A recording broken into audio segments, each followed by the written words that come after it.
Today is our third day, so that the Congress of Youth, that is a parallel event that is taking place.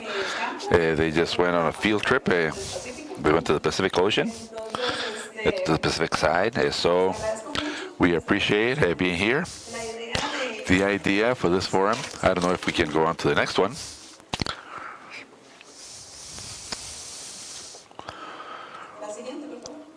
The next one, please.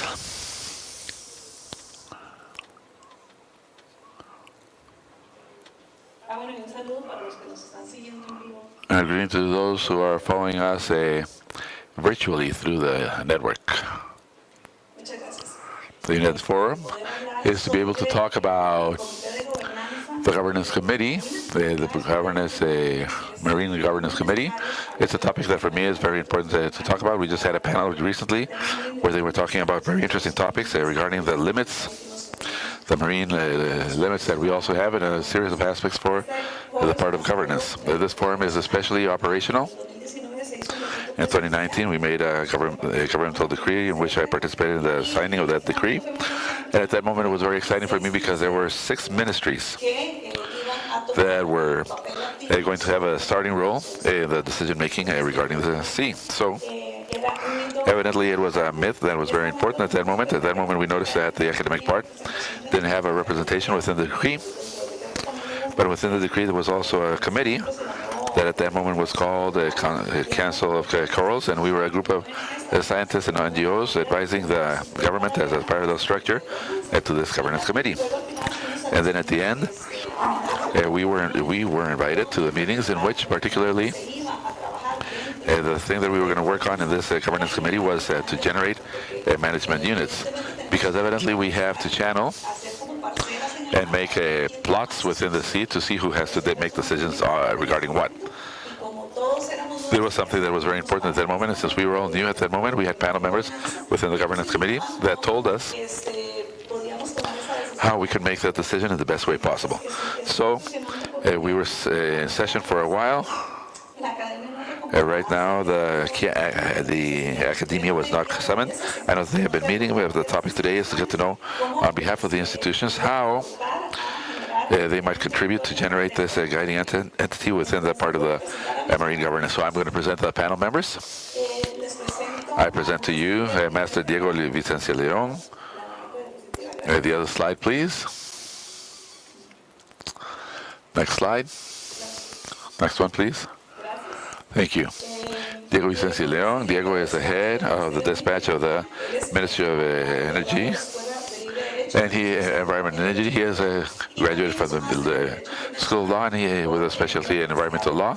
And he's also got a master from the University of Washington. He's in international aspect. He has been a leader of the committee, and he has been head of the dispatch for a congressman. And he has had many different positions within the Ministry of the Environment. At this moment, he is the head of the dispatch, and he also has experience in the private sector, being the director of the Institute of Public Policies and Freedom, and he has been professor of the University of Science and Technology. So welcome, Diego. Thank you.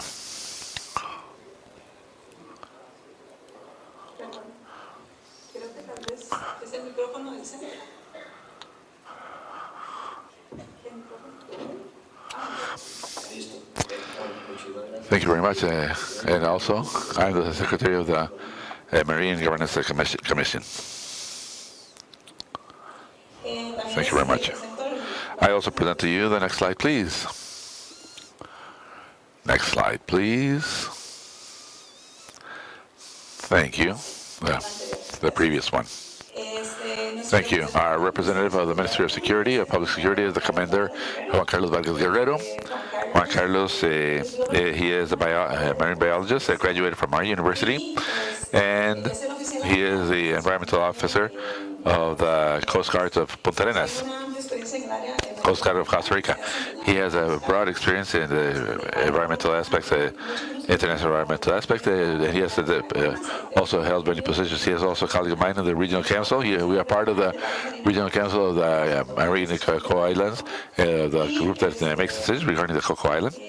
And Juan Carlos has a degree also in education, and he has performed positions within the field of operations, also as environmental officer of the officer of the environmental unit, and he has more than 22 years of experience in this marine spaces for environmental protection. Welcome, Juan Carlos.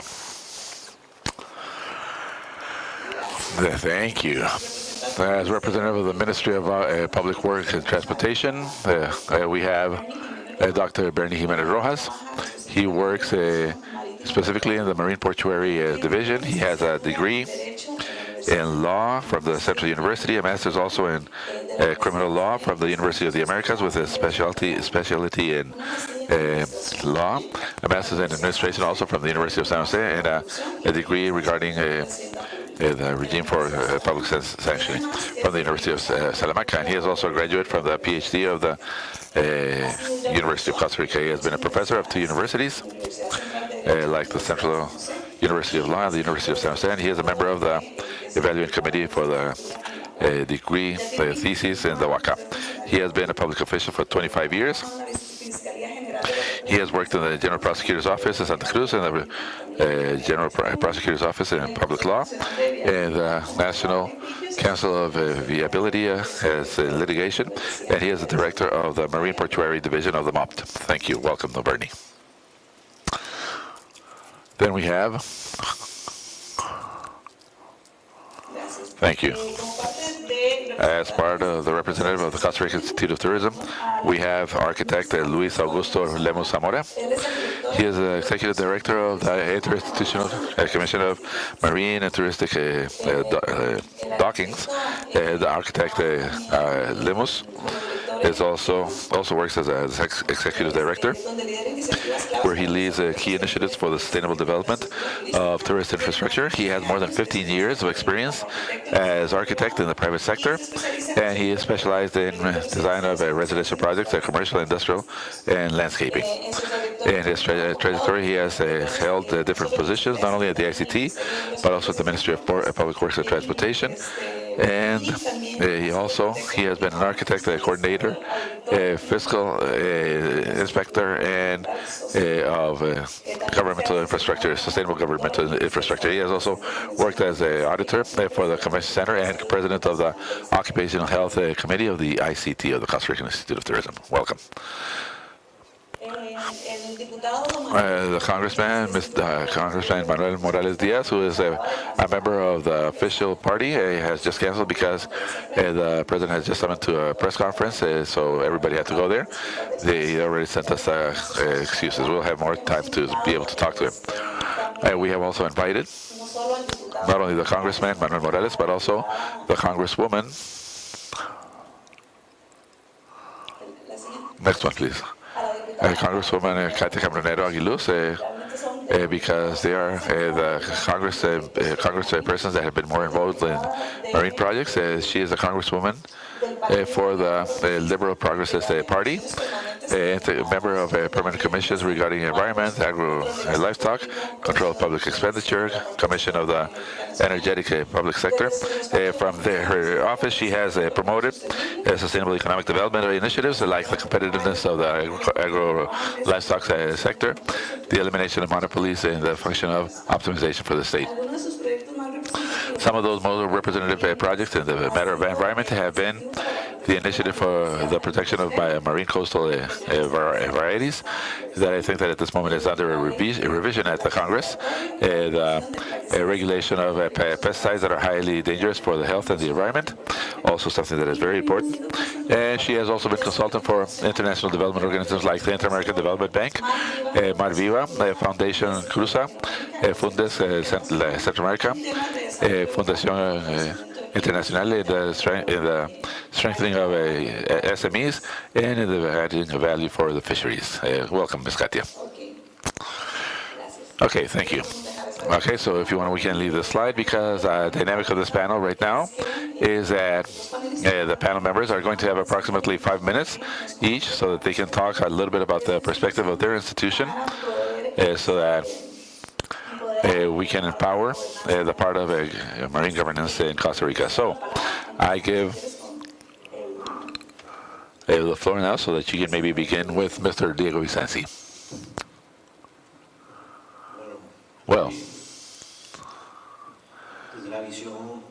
from the point of view of the Ministry of the Environment and the segment also environmental segment, we have been very participative, very collaborative, very pro-positive in the Commission for Marine Governance. The decree gives us the Secretariat. I've been a secretary since the year 2021. I think that the idea, the core idea of the Commission, or the genesis of the Commission, was very good, very interesting. I believe that it is a forum in which we have to discuss, and we see a lot of the competencies of who has to do what within the ministries. Those of us who have competencies regarding the oceans, the Commission has worked in topics that are very interesting, very important. There, we have approved the updating of the Guide of Control and Protection, and there has also been an approval there for the methodology of marine spatial ordinance. Just to mention a couple of projects that have been mentioned there.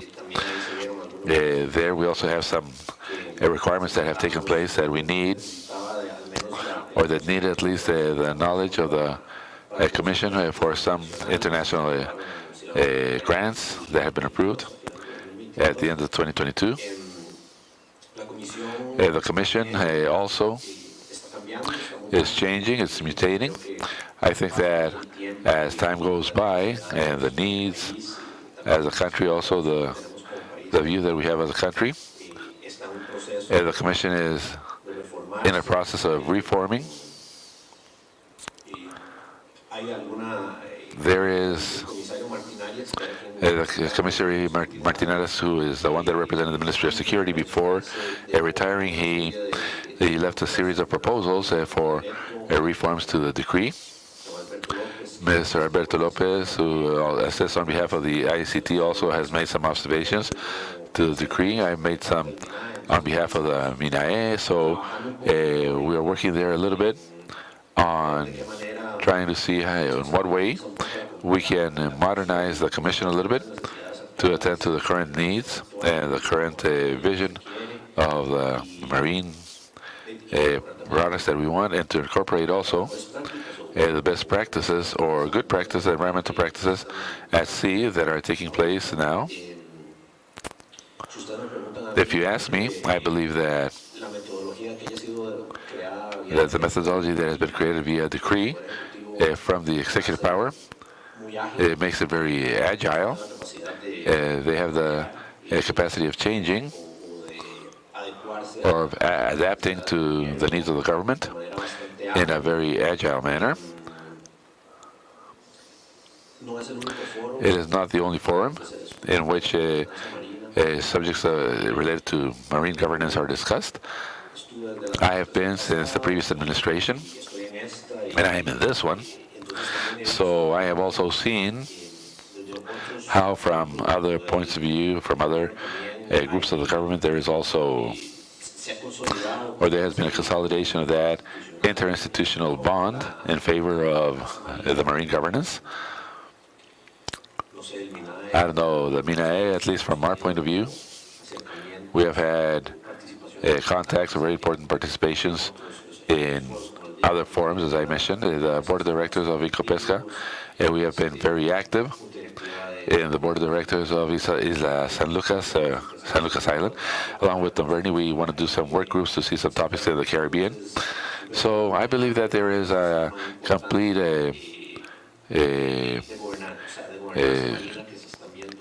group of marine governance that is being seen at multi-level, multi-forums, and that at the end of the day, I believe that the most important thing is that all these initiatives,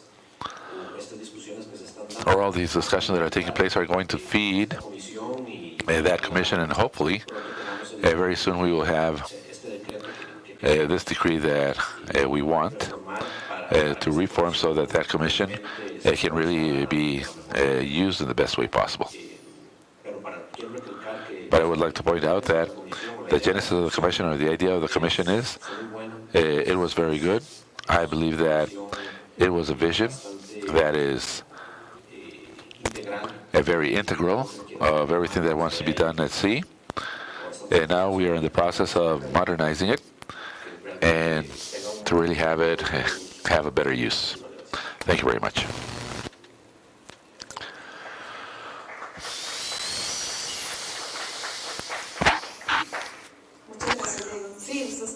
Thank you very much, Diego. Yes, you were in 2 administrations, and I guess that this gives you a facility to be able to follow up on all these topics. So thank you very much for that. We are now going to give the floor to Commander Juan Carlos. Please go ahead. Well, good morning. Greetings to all the distinguished panel members and to the audience also that is here with us, joining us today. It is a pleasure to come back to my alma mater from the National University. I am a graduate from the career of marine biology here, and nowadays also in which we celebrate the International Day of the Environment. Likewise, the Day Against the Illegal Fishery, a day to create awareness also. All of us who are here, the panel members, it is a day that more than to celebrate is to create awareness. During my normal presentations, I begin with that awareness that we have to have of our space, marine spaces. So I put a map of Costa Rica, in the terrestrial part of Costa Rica, and a map of Costa Rica with its jurisdictional waters. And be it small or large, the people from the government, well, if they might stay sometimes wondering, we all know the political map of Costa Rica, but the ones that they taught us since we were in school, and the one that was stuck on the wall in the classroom. But very few of us know really our extension, including our marine waters, jurisdictional waters. So that is to create awareness of who we are and what we have. But nevertheless, we have to go a little beyond that. And that map is a classical map that we have that represents 586,000 square kilometers of jurisdictional waters. Nevertheless, we have the power as a country to have the exploration, exploitation, administration, and preservation of the water column of the soil and the subsoil of the marine, of the ocean. So we are giving it a more tri-dimensional issue. We're looking at it now not only in the second level, but also in a 3D level. And among that, we have a transnational species, that the water does not remain still, that we have interaction with the waters that are surrounding us. So we see it in the aspect of 4 dimensions. And precisely, all these resources that are located within these waters are the ones that create all these resources, and the activities that are generated based on those resources are the ones that create the marine interests of Costa Rica. For the Ministry of Security, Public Security, what we sell is security. And it is delegated upon the Coast Guard's mission, which is precisely that of promoting the security of those marine interests. And when we talk about security, not only are we talking about citizens' safety, but also safety of the environment, marine environment, food safety, economic security, security against external threats, like in the case of drug smuggling. So this is how we see that the axis of security is transversal in any strategy of governance that might be adopted. On behalf of the Ministry of Security and of the Coast Guards specifically, we are very attentive to all the dialogue tables and to the job that could be generated based on the committees, the marine committees that are delegated for each one of the different units. So thank you very much.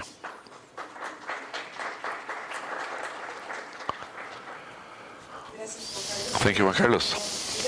I know that it was not planned to have questions, but in this space, I have this down. Sorry, because it was also being commented by Diego. We were talking about the distribution of tasks that we have from each one of the ministries regarding the part of marine governance. And I wanted to ask you, at the level of the Ministry of Security, particularly for Coast Guards, the definition of the duties, and maybe we don't know them all, of the Coast Guard. of what safekeeping the Coast Guard has regarding the environment. Could you explain a little bit more about that? About regarding the marine environments. Coast Guard is one of the institutions that has the biggest number of hats at sea. Many times we are the only judicial operators that are located within our exclusive economic zone. So we have to assume and take in many functions. As a matter of fact, we serve as auxiliaries for many ministries and for many institutions of the state. In the case that there is a situation of public health, we are the ones who have to attend to it. If the Ministry of Health is not present in the case, for example, of actions of contraband, we have to assume and agree. It's not that we know everything, it's just that we are present and we coordinate, obviously, with the institutions that have the correspondence, and we attend to the case. To conserve and preserve the marine spaces, the natural resources, that is one of our main tasks or objectives.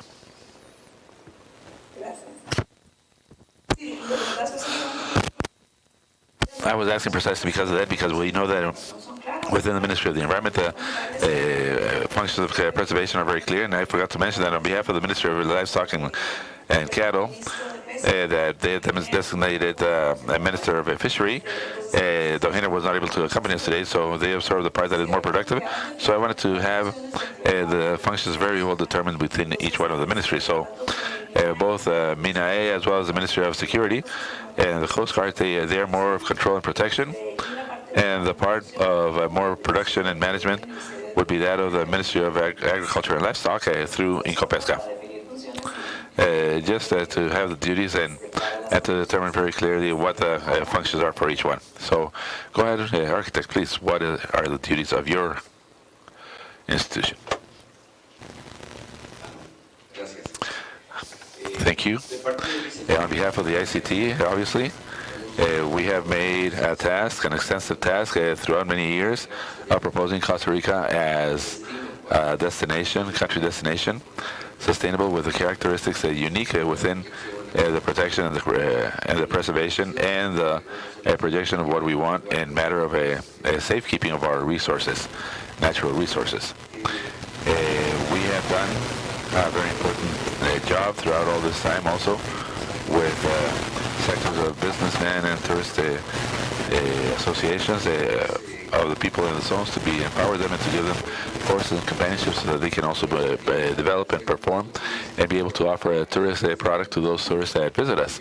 And that for many years has been a tradition for them to come through air and through land also. But now we have more than 25 years at the ICT of promoting the development of touristic marinas and docking stations in the country. At this moment, we have 5 marinas, world-level marinas, all of them within the coastal specific areas, and granting them a concession at the sea, to access to the sea. So it is also part of the ICT to render a process of renewal and of training and education to the Costa Rican that we should go back, that we should not turn our back to the water, and that we should focus on looking towards the water. All these coastal communities have a very enormous potential for development at the marine level, but normally all of them are focused on need for development of infrastructure in the continent and not promoting what corresponds to their capacities of projection. We have a surface much bigger than the continental area. We have to take advantage, and we have a protection of 100% of this water area. Only 40% we It's very ambitious. We have more in water than land. But this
vessels and new vessels, not just fisheries, sports.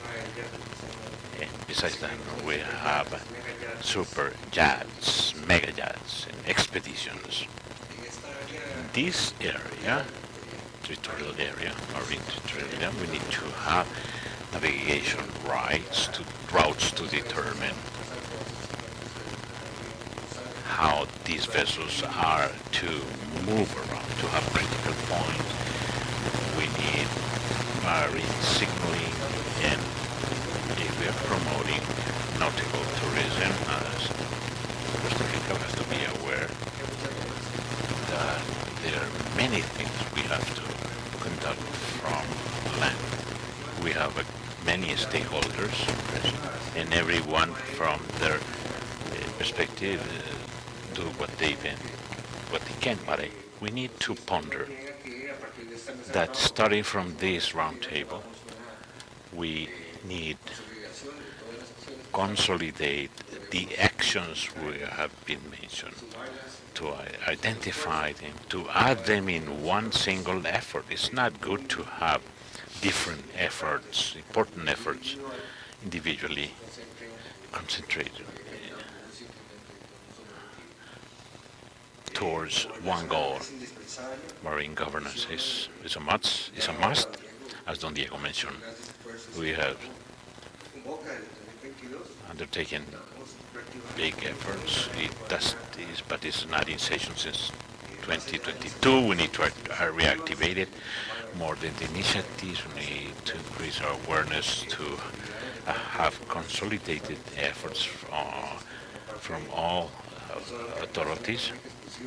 The exclusive economic zone required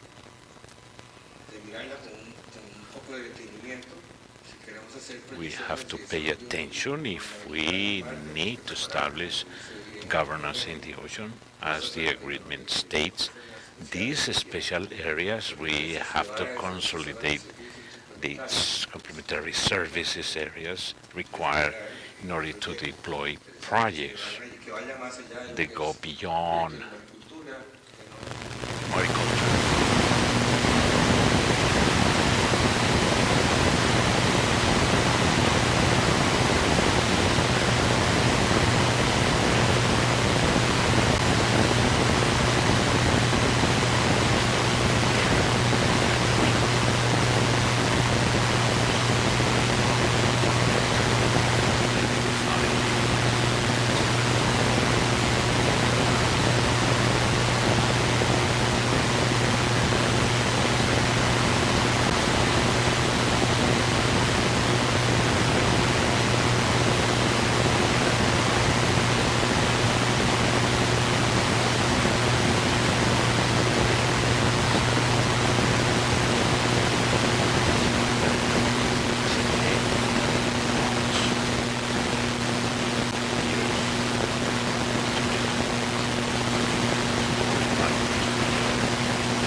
important. It's important to provide more attention to some. Yes. So we have reports in all departments. Thank you. Dr. Belme Jimenez, go ahead. Thank you. Good morning, everyone. From the Ministry of Transportation, we have the Committee of Governance, and as Architect Lemos mentioned from some time ago, the committee is meeting, but it began very enthusiastic. We issued several documents like ordering the space on these areas, strategy or blue recoup. But right now, everything is in paper, but we have not take this into practice. We have stopped meeting to make all of this a reality. I think we need to restart this committee, which is very important, because it's the only one who can regulate the marine issue. We dumped it, I'm sorry to say, but as in charge of this division, I found things, terrible things in the ocean. We have to deal with one of the most complicated issues, which is to make annual inspections about the vessels and to provide them with a certificate of navigation. Each year we review these vessels. What type of autonomy are we going to grant these vessels for them to navigate? This is complicated with the fishing sector because they want to fish deeper, but they need to comply with the requirements. Coast Guard is very helpful. We are the ones in charge of provide the OKs so vessels leave port. Wow, how many? What type are the persons in that vessel? Where are they going? How long are they going to be away? If this vessel is going to get lost, Coast Guard tell me, give me the documents you authorize their departure. And from there, the Coast Guard want to find out the location they were going to be. But right now it's just a piece of paper because they fill it out and you find them somewhere else. And Coast Guard tell us if Coast Guard, their fleet is very limited. So when they catch somebody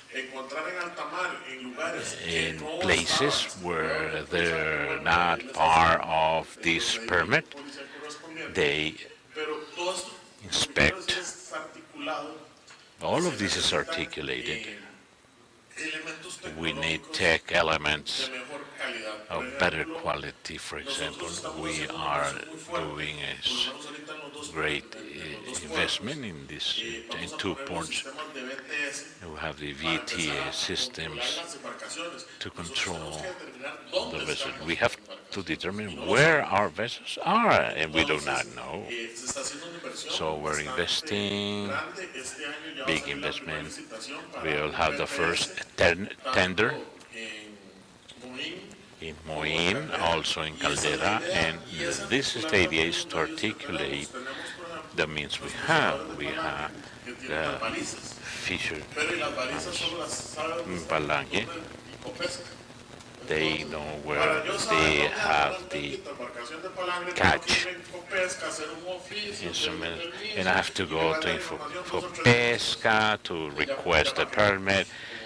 So 2 or 3 days go by. We need to have this information immediately. So this is part of the coordination we have tried to establish. I have to recognize Martin Arias, who was the director of Coast Guard Service, led this. He had very good ideas. But sadly, we just lost him. But we have to go back to this. Diego, as a secretary, we need to emphasize this with this commission. We have very important topics we have to deal with. The last of the requirements, we certificates. Certain certificates, we have to verify the sailors that will embark to have this certificate and to be updated. We have realized of the documents we are presented with, the fake, these are the fake documents we get. Why? And we realize that they faking because they didn't have to renew the certification. They have to go to INA, you have to request a permit to have courses, to have spaces in order to be authorized to work as a sailor. So this generated a lot of problems. Can you imagine to go 15 days for training and they will not be able to work? What have we done from our position? We modify this law. It's going to be virtual. This is approved. It was published. The idea is to have these fishermen to update their certificates virtually. Even they could be even working, looking the videos anywhere in the world. They just, whenever they can, show in person and take the exam. These are the things we are doing from the MOP. It's complicated stuff. It's not enough in our culture. And as we mentioned with our congresswoman, people think we are focusing bridges and roads, but we forget about the important aspects, the ocean, the water Costa Rica has, and you hear about it.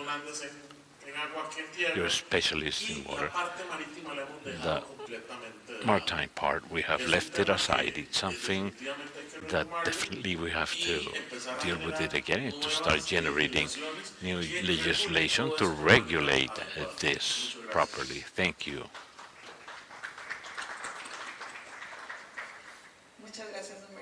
Thank you, Mr. Bernie. Yes, because you define routes that could affect the maritime mammals. Question. You know, the Global Fishing Watch initiative that generates this information about the vessels? Of course.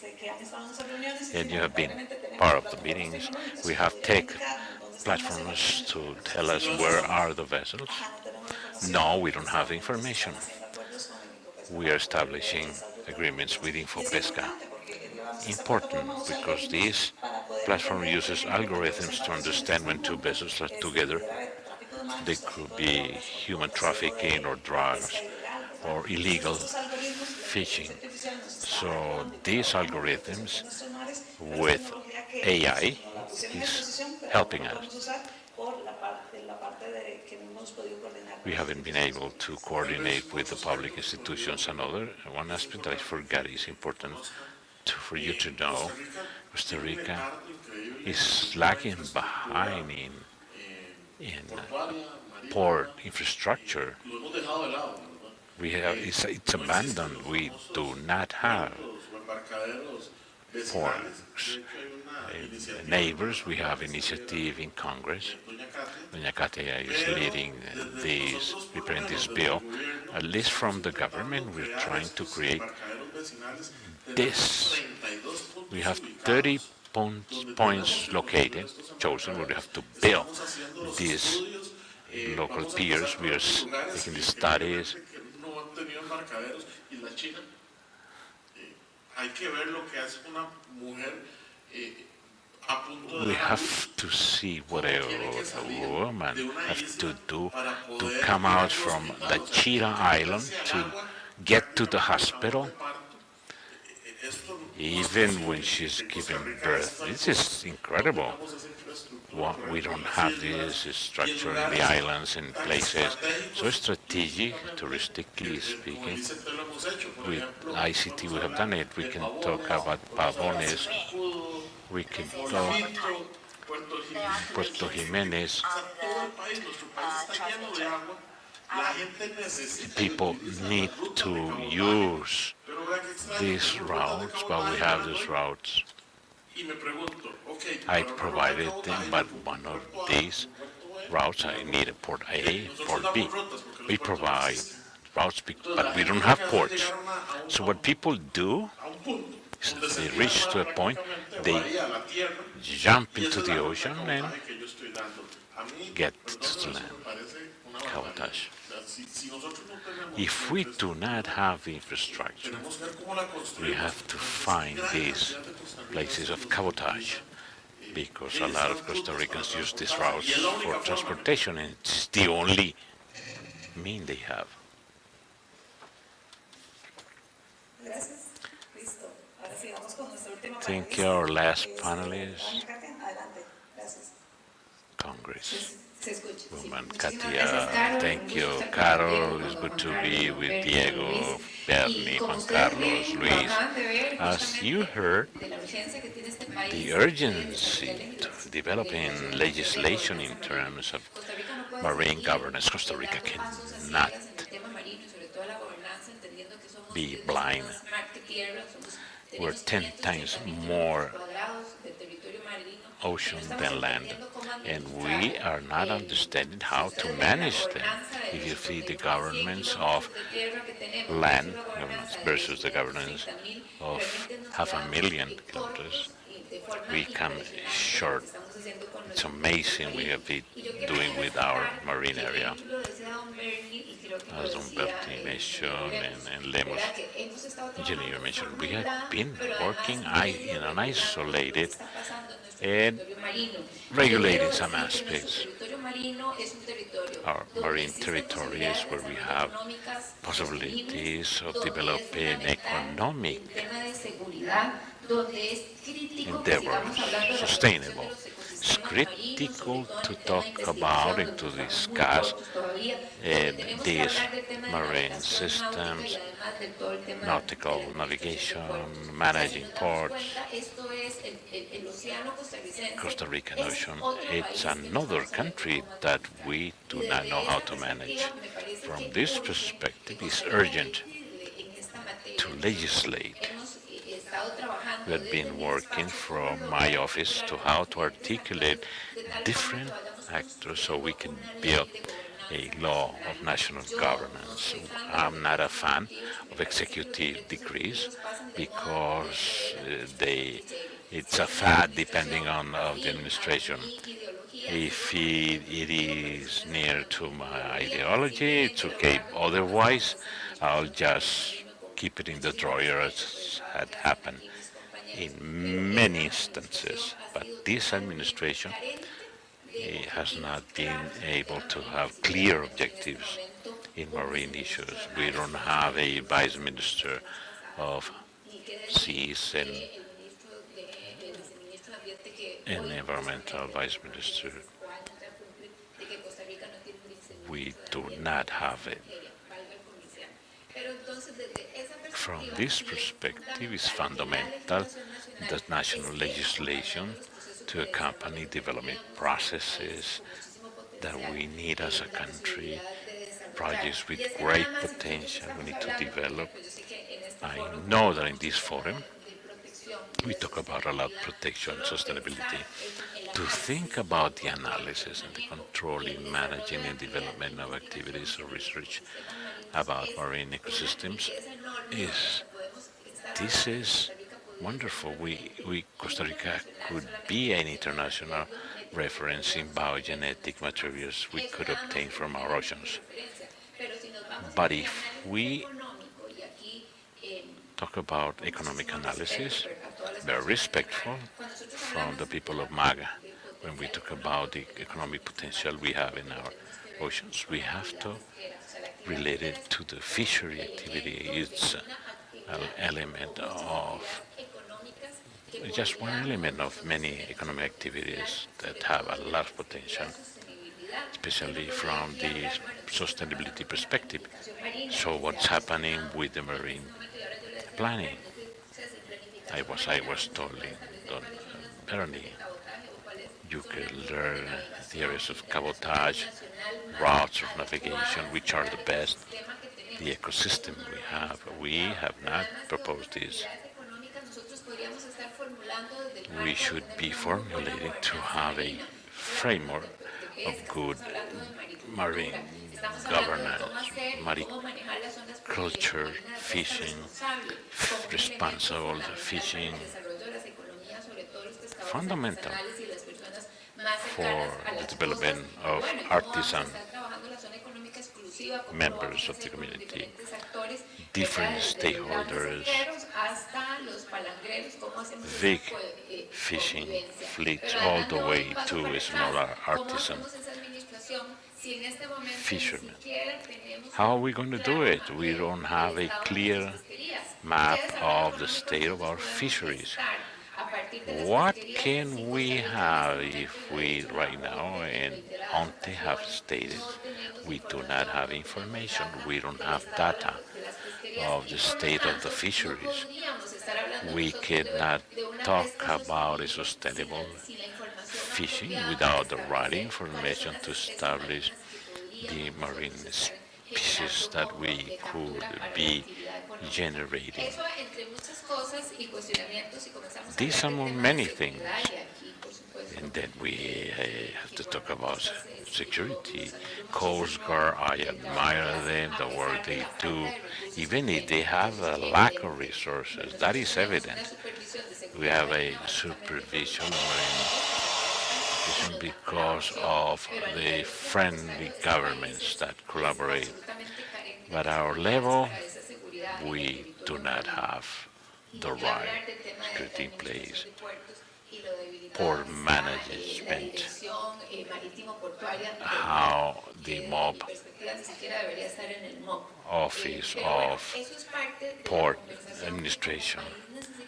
We need to establish a dialogue as a country to provide relevance of this marine issue.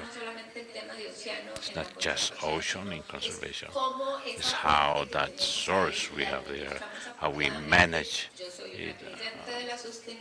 I believe in sustainability. Our coastal territories can live generating sustainable activities in this country, have the great potential, capturing resources internationally to be able to establish actions in the coastal territories to have a better way of life in the Pacific and the Atlantic. What we have right now is not the adequate. We have big potential. It's like having this mine, gold mine we have in Cruzitas, because we don't want to generate resources. And I insist, these have to go through a legislation because the law allows you that something could be continuous to stay in time, and the law demands request resources, and it's mandatory for different activities when we have plan articulations. If we don't have the right planning, we will not be able to develop the potential. Development have to be based in sustainability. Not possible that we could not have a sea law, or Costa Rica does not have a defined budget specifically for marine development. It is not just in Copesca. We are one of the stakeholders of the development, but it's not the only one. That's why we're working. In closing, I invite you a forum of of sea governance we will have in Congress is to rethink and propose what is going to happen. We should be talking about these marine authorities that will allow us to write the right governance. Thank you.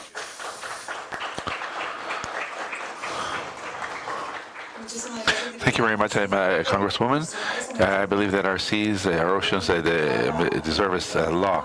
As it has been mentioned by the Congresswoman, the presidential decrees are good initiatives, but it is somewhat abandoned in the sense that the person might want to continue on assuming the decree. So I thank you very much. I think that we all are almost on top of the lunchtime.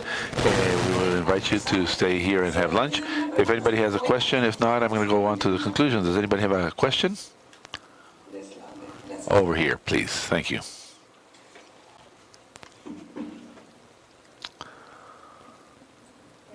Good morning to all of you.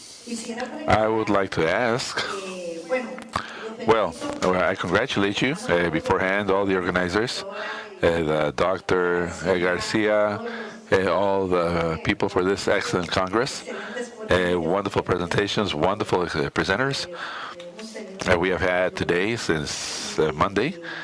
And we have had here since Monday, very good topics, and the guys are very interested in the presentations that are taking place on the second floor. I've been there with them, and I congratulate them for all the projects that they are carrying out in the different universities.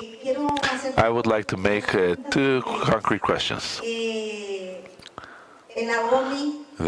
OMI, the OMI, the International Organization, IOMA, International Maritime Organization, IMO, has drafted some judicial elements, and I would like to know what is the state of those elements at this moment that they are present in the executive power. The first one is the International Convention for the Prevention of Contamination caused by Vessels, Protocols 1 and 2, modified by the Protocols of 1978, 1997, and their amendments in their acronym MARPOL.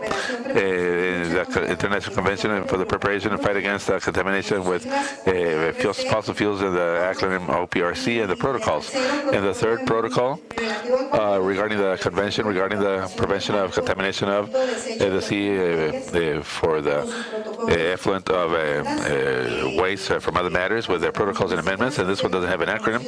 It's a protocol known as the London Protocol. These three conventions have been drafted since 1973, and has suffered many different modifications and amendments. And I understand that they still have not come to the Congress. That is my first question. And the second question, in the same order of thoughts, regarding the law projects that have been presented for 14 years now, the first, and in the same sense, the second is regarding the law of marine security. The law of marine security is, or water security, because they have changed the name of it in three different opportunities with some motions. It is for us on land the traffic law, and we still don't have in the country. This year we have not yet had that law that has undergone many different motions in Congress. Those are my two questions. Thank you.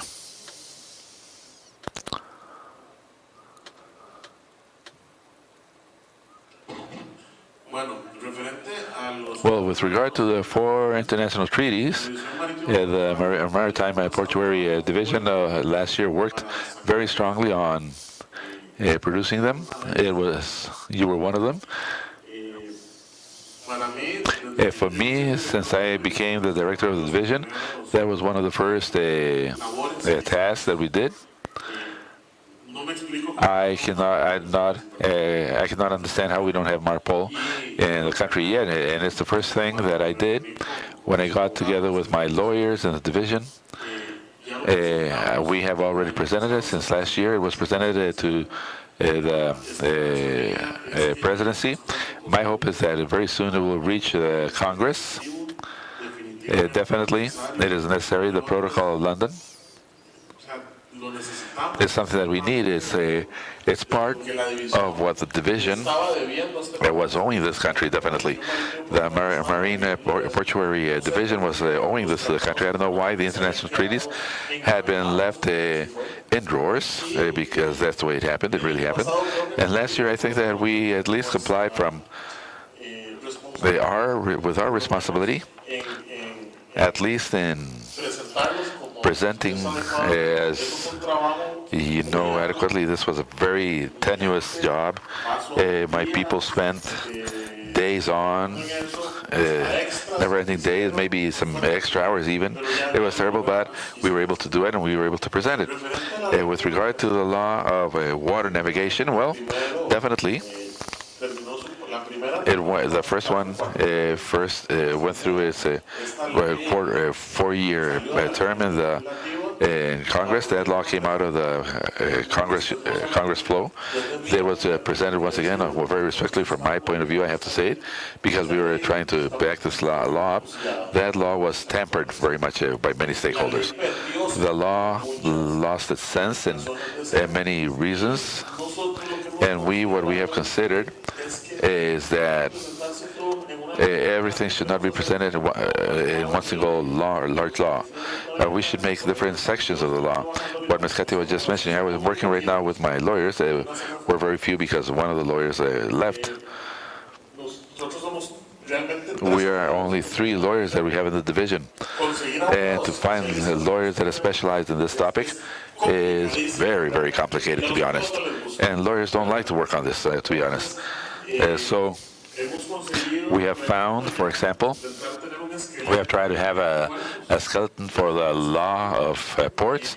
That is something that is necessary. We have to reform all the regulations of the division. I honestly believe that we have to have navigation channels. It can't be that our vessels are going anywhere without taking into account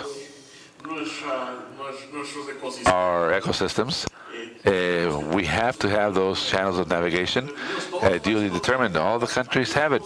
We are not inventing hot water here. At the end, to answer your question, the question from the licentiate, that is the state of both of them. I would expect that the executive power will pass it on as soon as possible to the legislative, and that we might have a MARPOL in the country as soon as possible, because it is definitely something necessary. Thank you, Don Bernie, and I continue on. I invite you to continue on insisting until those international agreements are approved, because they are very important. We look very strange in having so much territorial waters and not having those very important agreements signed or executed. So I invite you to continue on pushing for that. Any other question? Over there at the end, at the bottom.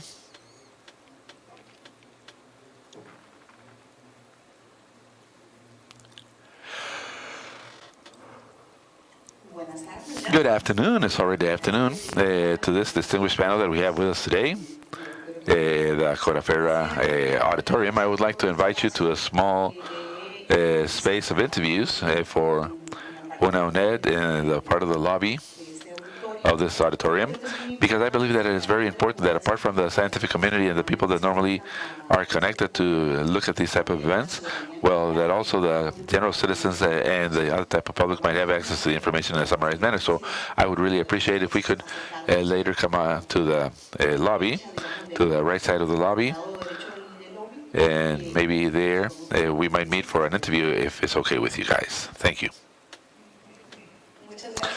Thank you very much. Okay, we're going to finalize this event. I would like to just give a couple of conclusions. Well, we have found out that there are many guides that we could be using right now, that we could be pushing for the institutions to see how these regulations that have been made as institutional agreements can be applied. It called my attention that there are reforms that were being mentioned by Don Diego regarding specifically the decree for the governance committee, and we offer as a university to collaborate in giving feedback to these reforms. We sometimes are sent the reforms to be able to observe them and feed them back, and this is for me is something evident because this meeting was as positive for me because I was able to bring together many people. We are just missing two ministers, and I appreciate the presence here of the Congresswoman because she has a very good, important opinion in this. And we have to understand that our Cs deserve all of our attention. So thank you very much. A warm hand for all the panel members. Thank you very much. Thank you. Okay, and bon appetit for lunch.